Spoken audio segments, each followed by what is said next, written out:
Okay, so I was in my white Chevy Cavalier, right? And I was pulling onto Trent. And there was a road going uphill, and there was one to my left and there was one to my right. And a spirit, I'm not sure who, actually leaned down into my car and said, "Will you go straight? Or will you go left? Or will you go right?" Okay? As if there was a choice to make in my life. Okay? And I was like, I said, I'm going to go left. I think. I said I was going to go right. I'm not sure. I can't remember. But the road I chose was an adventurous one. Okay? And that's the one I picked. Now, later in the story, I find out that Ken Housley didn't know about me, and because he's talking to my mom. So I was excited and I talked to him. Okay? Now, when I started to talk to him, I started to get a lot of spiritual things happening to me. Okay? I saw angels and I saw a few things happening around my house. And they were giving me symbols and signs, and I was actually going about with them, just trying to clean the environment. And I was learning about things. And then at some point, I stood up and I said, I want to leave. And I want to go out. And I want to stop the sex industry from hunting down kids. And that's what I said. And I felt like the Holy Spirit stood up with me. Now, later at some point on, I got attacked by the Spirit sometime after Corey had returned from jail. Because I don't know if you guys remember, but he was in jail. Okay. And I had a restraining order on him when I was living at the Serrano Apartments. And he came back, but he was different.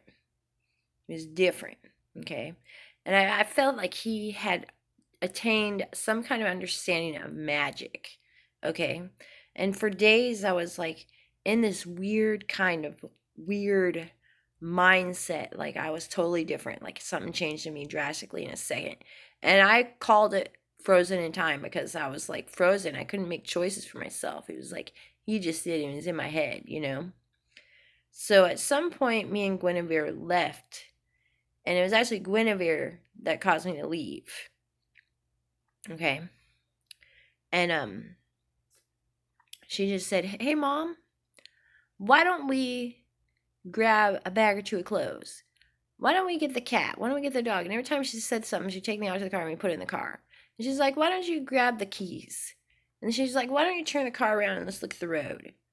And I was like, "Why don't we go?" And someone had sent me $400, and we didn't have any money.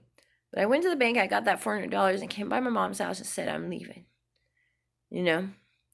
Something weird had happened to me, and Frederick ran all over the house. He didn't want to leave. Okay? So I should have left that cat there. But I didn't. Okay? And I left with Frederick, and I left with Curly, and I left with Guinevere, and I had a bunch of tools in the back of the car. Okay? And as I left Spokane, I left Spokane that night, I think. No, I didn't. I stayed in Spokane for a while, right? No, I left Spokane that night. I left it right away. I just went right out of town. I didn't stay at all. Okay? And I went driving. And it should have taken me 13 hours to get to Lincoln City, but it took me 2 days because I stopped all along the way just looking at stuff. Me and Guinevere had fun. We went everywhere we wanted to see something. We just took the dog and the cat out, and they just followed us around. And Frederick followed around too. And we got to Portland. Actually, there's an important part about Spokane. When I left Spokane, I looked in my rearview mirror, and there was like a huge red cloud that actually formed in the spirit that I could see, and it was pissed that I was leaving. It was weird. And all along the way, I would feel like I should go back. But someone would walk up to me right then and say, "No, keep going," in some strange way. But anyway, I got to Portland. And when I was in Portland, I noticed it was strange in Portland. It was like a different city than Spokane, big time. It was all witchcrafty. And the hotel I stayed at, was run down beyond belief, but it was haunted. It was haunted. And I could feel witchcraft all around me, and everything that the people do there is symbolic. And it's symbolic of a spell they are putting on you. Okay, so somebody will walk up to you with their car and bump you. And as they leave like they did something, it's cool. And so I started doing things symbolically too, around in a Christian way, just cleaning things up in a Christian way with symbols. Just like I wash the windows, with the resurrected knowledge of Jesus Christ. Okay? Now, at the time, I utilized the blood of Jesus, and I had no problem with that then. And I've developed a different knowledge about it now, where I have a hard time with it. Okay? and I'll explain that later in the story, okay? Okay, so I get to Lincoln City, and there I meet Ken Housley, and I mean, he's so stunningly beautiful, he looks like an angel to me. He's just wonderful. I spent a month with him, and I met a friend of his, and his friend actually told me things that I need to hear in the spirit, to just stay away from feeling guilty about leaving Corey. And so I just actually kept going after I spent a lot of time with Ken Housley. But I noticed things around him, in the spirit, like at some point I touched his foot and I felt something that had made me aware. And when I was in his house, I found a ghost there. And I never really said anything to him. But I asked him if he ever sensed anything in the spirit around him, And he said no. And I asked him again later, and he said no again later, okay? And I'll get back to this point in the story, okay? Now, I got to Monterey, and I started to apply for jobs, and I was living there, right? And I got to the Monterey with a lot of help from friends. And what happened is I met a man there named Stephen Copeland, okay, who owns a company called Big Sur Guys and Heineken. He owns a helicopter. He owns a company there in Big Sur, Thailand, and Hawaii, okay? And I talked to him for a while online, and I started to notice like weird things happening after a few things, and I applied to his company, and I started noticing more like the spiritual realm was getting more adept. I was getting more sensitive to it, and pretty soon I was having visions, and at some point I had this vision where I was sitting in like a well. And it was nothing but darkness. And I was sitting at the bottom, and there was windows opening every now and then, and I'd see them. And people laughing, and someone would always whisper, "It's not a good time to die. It's not a good time to die." Or they would whisper, there would be like laughing in the background like a ghost, like it was ghost-like.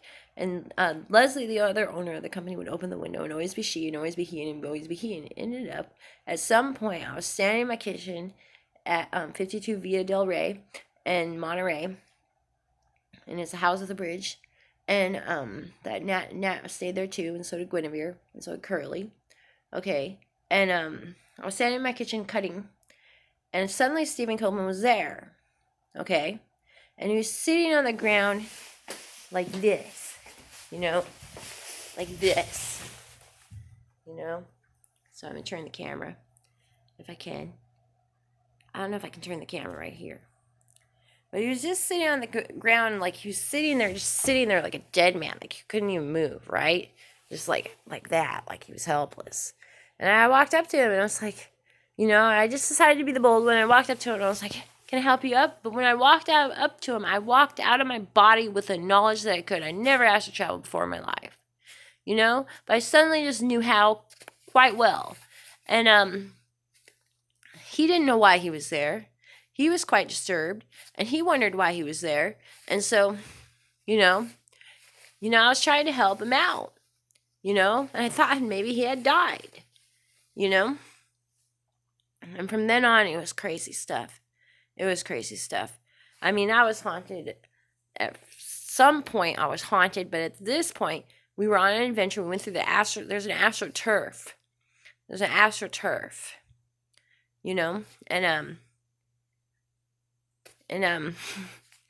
it was something I had imagined and my Jesus invented, okay? But we somehow thought we found it, so it belongs to my Jesus, and he's going to want to leave it to Canalsley. Okay?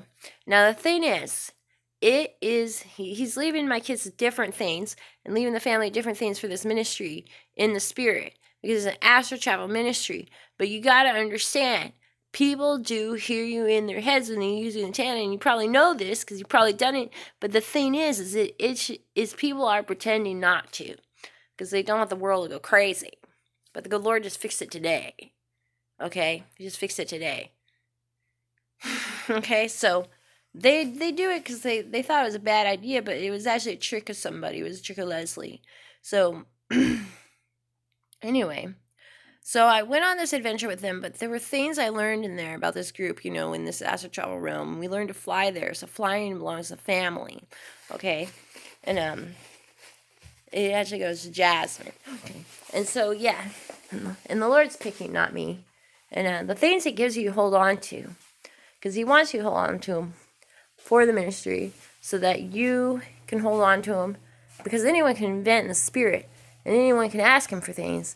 Once they do, they're theirs. So that you need to hold on to them, never give them away. Okay? Now, that's all I can say. But these people that I met wanted to take over the world. And they wanted to take over the world. And that's actually, I think this is enough for now. But I'll send another video, I think.